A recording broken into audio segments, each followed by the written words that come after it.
The NFT market was heating up faster than Steph Curry in an open gym. NBA Top Shot sales were $43.9 million in January, then boom, sales jumped to $231.6 million in February, followed by another $230 million month in March. Yesterday, according to Moment Ranks, a LeBron James NBA Top Shot highlight sold for $387,600. Okay, hold up. What is this NBA Top Shot, and why in the world are people buying a sports clip for the price of a nice house in a lot of American cities? There's a lot of news articles right now about how home ownership is really difficult and everyone's in debt, but people are paying how much for a sports clip? In February, a Victor Oladipo Indiana Pacers highlight sold for nearly $15,000, and the lowest ask on that same highlight is $22,000 today. Oladipo is a nice player, but he's been hurt the past couple of years and has an uncertain future. You're telling me a single highlight of him playing basketball is worth $22,000? Where do I get in on this mania? Mania is probably the most accurate word. I made a video titled Crypto Has Reached Full Mania, where I detailed why the crypto market was in a mania stage and to be careful. Sure enough, the market fell out a couple weeks later, and a lot of people are deeply in the red on their holdings. The NFT market felt like it reached full mania when this happened.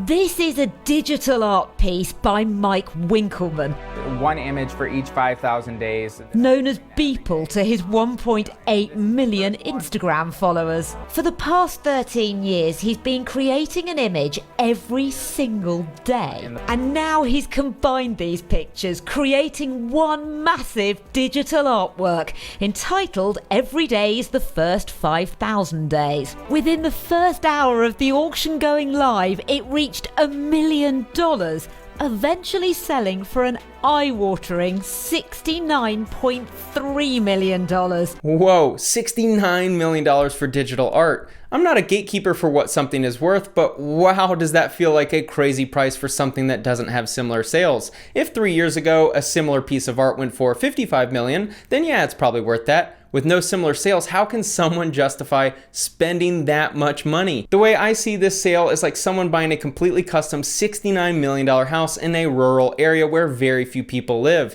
Is the mansion and lakefront views worth $69 million? Maybe. But if there aren't any other sales in a similar price range ever in that area, are you sure someone would buy it for $69 million if you wanted to sell? It's hard to say. I came across this article by Protos titled "The NFT Market Bubble Has Popped and We've Got the Charts to Prove It." This was finally the chance for NFT haters to say, see, I told you so, but it doesn't indicate that NFTs are going away anytime soon. The NFT market has imploded over the past month with sales in every single category almost entirely drying up. NFTs peaked on May 3rd when $102 million worth were sold in a single day. The crypto-collectibles market made up $100 million of those sales. But according to data analyzed by Protos, just $19.4 million in NFT sales were processed in the past week. Overall, $170 million in NFTs were transacted in the 7 days surrounding the market's top, a near 90% collapse. Admittedly, because of my age, I'm still new to these mania crazes, but it's been fascinating to watch. You hear about the dot-com boom, stock market boom and bust, real estate from 04 to 06 where everyone was making ridiculous amounts of money, and you think everyone is winning. You gotta get in. That's how I felt with this NFT market. CryptoPunks have soared in popularity since NFTs started blowing up in February. Two alien punks sold in March for more than $7.5 million each. Another 7 have sold for more than $1 million, all just in the past few months. I had never even heard of CryptoPunks, and apparently people were making cool looking digital art that was selling for millions of dollars. Am I missing something? Those look kind of cool, but $7.5 million for digital art that you keep on your phone? This reminds me of the banana at the Art Basel exhibit in Miami. Mauricio Catalan is taping bananas to a wall at Art Basel Miami Beach and selling them for $120,000 each. Is this a joke and I'm the only one who isn't in on it? Is there something I'm missing here, or is a guy completely fleecing people for $120,000 for a banana taped to a wall? There's a spare banana on hand in the booth, and more importantly, without the artist's certificate of authenticity, it reverts to being just a banana. To bring it back to NFTs, this is how I feel about digital art, and especially the NBA Top Shot NFTs. Sure, I may not be the authenticated owner of an NFT, but if I can consume the art in exactly the same manner that you can, then why is it worth millions of dollars? NFT collectibles like CryptoPunks and hash masks have so far proven the most resilient and still the biggest of the 7 markets ranked by non-fungible.com. About $9.2 million worth of crypto collectibles were sold in the past week, representing nearly half of the entire NFT market. Still, the data suggests these NFT fads are fading faster than the others. Why did the number of of NFT market transactions collapsed 90% so quickly, my personal guess is that NFTs are tied to the price of Ethereum and crypto at large. When the crypto market, specifically Ethereum, rises in price 400% in a couple months, then you have a lot of people with money to play with. Maybe not the hottest take in the world, but I think it's true. And indeed, some analysts have connected the dots between the Bitcoin drop and the decline in non-fungible token markets throughout the month of May. That as leverage was rinsed out of Bitcoin markets, much of the capital that had flowed into altcoin and NFT markets based on speculation and hype was similarly sent down the drain. A lot of people who won big in the crypto trading world tended to be more speculative investors, because let's be real, a lot of crypto trading and investing was very speculative before the news made it cool. A speculative investor who just made huge returns on their money will continue looking for speculative investments. NFTs are still new and exciting. We don't really have a solidified market value for them yet. Every month, the NFT market was growing at a fast pace. My feeling is that people who made a lot of money in their crypto investments then put some of their earnings into NFTs, as that was the next can't miss speculative investment. The number of active NFT wallets has also dropped from over 12,000 at each NFT category's daily peak to just 3,900 yesterday, nearly 70% less. These are all interesting numbers from the data Protos has collected, but it doesn't mean NFTs are dead and going away. As I'll mention in just a minute, I think there is awesome utility for NFTs in the future. The real data I want to know about NFTs is how many people are actually entering the marketplace. Is it just the same whales circulating the money? Is demand there for resales, which would provide an idea of the real worth? I would love to know how many of these big ticket purchases are from people who won big in their Ethereum investments versus people actually investing hard cash into NFTs. What I mean is how many people are looking at their bank account, seeing $250,000 cash, and then buying Ethereum just to be able to purchase a $250,000 NFT. That's the real data I want to know. Today, the cheapest punk you can buy will run you about $30,000 in Ethereum cryptocurrency, while the rarest may be worth just shy of $10 million. CryptoPunks have captured plenty of attention, but even with all eyeballs on the project, people still aren't sure exactly what they're looking at. In NFT world, people are talking about selling Jack Dorsey tweets, Top Shots, and Beeple in the same sentence right now. Sotheby's CEO Charles Stewart told TechCrunch in an interview, the lines can get a little blurry. When you look at CryptoPunks, are they art? Are they collectibles? Are they, well, what are they exactly? My interpretation of this marketplace is that it's a very strong community of people making really dope art, but it's a very small community and one that was made from a massive once-in-a-lifetime bull market for Ethereum.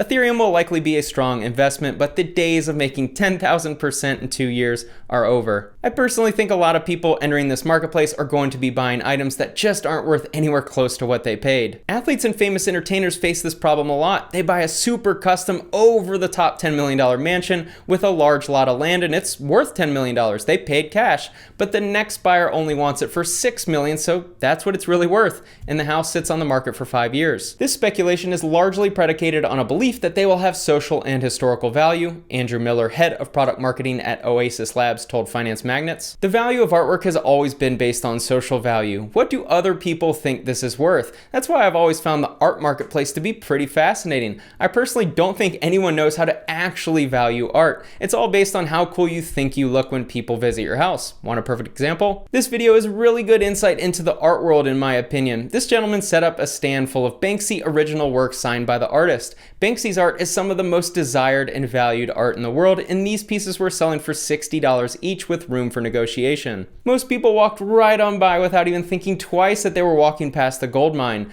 I think a similar thing is happening in the NFT space. How many people really value a few pixels on a screen at $7.5 million for a CryptoPunk? Some people will argue that most of the NFT space is more collectibles than art. Collectibles have a history of being a very boom or bust marketplace because there's no inherent value. The only value is the belief that someone else will value the item more than what you paid for it. Beanie Babies are certainly the most popular example of a collectible mania item going boom and then bust. In my opinion, it's similar to what you're seeing in a lot of the collectible NFT space. Small community values the collectible, but will it ever go mainstream enough to where your investment is reasonably safe? My guess is no. Joanne Eberhardt, the marketing communications at Ton Labs, pointed to a major problem in the way that NFT ownership currently operates, that while it is possible to own an NFT that corresponds to any kind of digital object, the permanence of that object is not guaranteed. There is no real NFT market and there never was one, she said. It's make-believe. Indeed, earlier this year, Vice reported on the mysterious case of vanishing NFTs.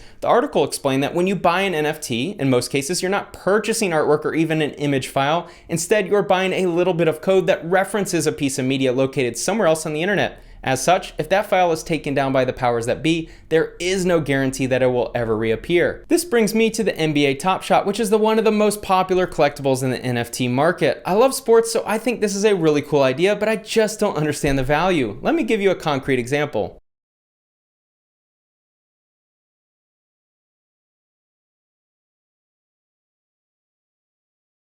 I just played this clip of LeBron James dunking a basketball on an opponent in a meaningless regular season game against the last place Kings. This same clip is available as an NBA Top Shot. Anyone want to guess what it's worth? Right now it's on sale for $250,000. CryptoSlam has its CryptoSlam value at $470,000. What it's worth will obviously depend on who you ask, but $470,000? Can we admit that the value seems a little high? This leads me to my confusion with NFTs. What is the actual value of the Top Shot? I just consumed the clip on YouTube. For $12 per month, I can consume any NBA highlight on YouTube without any ads. I can download the video and play it on my screens at home, just the same as the owner can. So what's the value? I understand that one person has a token that allows you to claim ownership, but isn't the point to enjoy and consume the art? I honestly see no difference between owning an NFT and watching the video on YouTube. And where do you play the video? Isn't the point of art or collectibles is to put it in a room in your basement that no one ever walks into? Here's an NFT on OpenSea of Messi, Suarez, and Neymar. It's listed for 5,000 Ethereum or $13 million, which seems a little absurd. Let's assume this NFT sells for something. I can go to Google Images, download a high quality resolution version of the image, pay like $50 and have it hanging in my room tomorrow. I'm trying to understand where exactly is the value in owning it with a token when I have the exact same experience and consumption of the image for a fraction of the cost, and no one knows the difference. And I'm still struggling to understand the concept of owning something in the NFT space. To me, if you own a clip of LeBron James dunking or Messi scoring a highlight reel goal, you are the only one owner and hold copyright ownership of the media. If someone else uses the clip, then you can issue a copyright claim, but that's not the case, so what exactly do you own? These NFTs would be worth their current price if you became the only owner of the media, meaning if someone wanted to make a YouTube video using a LeBron James dunk and you own the clip they wanted, then you could charge them to rent the media. Or someone was making a Tom Brady documentary and needed the touchdown pass that you own, then that's value because you can make money by charging them to use the media for their video. This brings me to a couple ideas on why NFTs could be super valuable in the future and why I personally don't think the NFT market is going anywhere. You've had a very successful career in music, and one of the reasons why we want to bring you on as soon as possible, you just sold $11 million in one night of your album NFT. Yes, 11.7. And I like to say that it's not one night. It was really 4 years of work to get to where it is today. Sure. But good point. But good point. To everyone who's seeing it online, they're like, 48 hours, $11.7 million. How did this even happen? This was a really interesting video of Graham interviewing the well-known DJ Blau. I think NFTs are going to become very important in a couple industries, music being one of them. I want to say this. Don't buy to make money. Like a lot of people are thinking to themselves, this is going to be a profit opportunity. No. Buy stuff that you like, the same way you buy real art. I mean, I buy real art. I have a lot of real art in my house. I buy it because I love those artists, and I don't plan on flipping it. I've made a couple videos on the music industry and why most artists end up broke. NFTs might be a way to really help musicians and help support them without the need for a major label. Blau was able to sell $11 million of NFTs in a single day because he offered crazy value in his sale. He produced a highly desired piece of art, an album that only so many people could own. And if you were one of the owners, then you received a backstage pass to any concert he has in the future. This is where NFTs are going to become super valuable, when an artist can create a limited supply of their work that people can physically consume and others can't.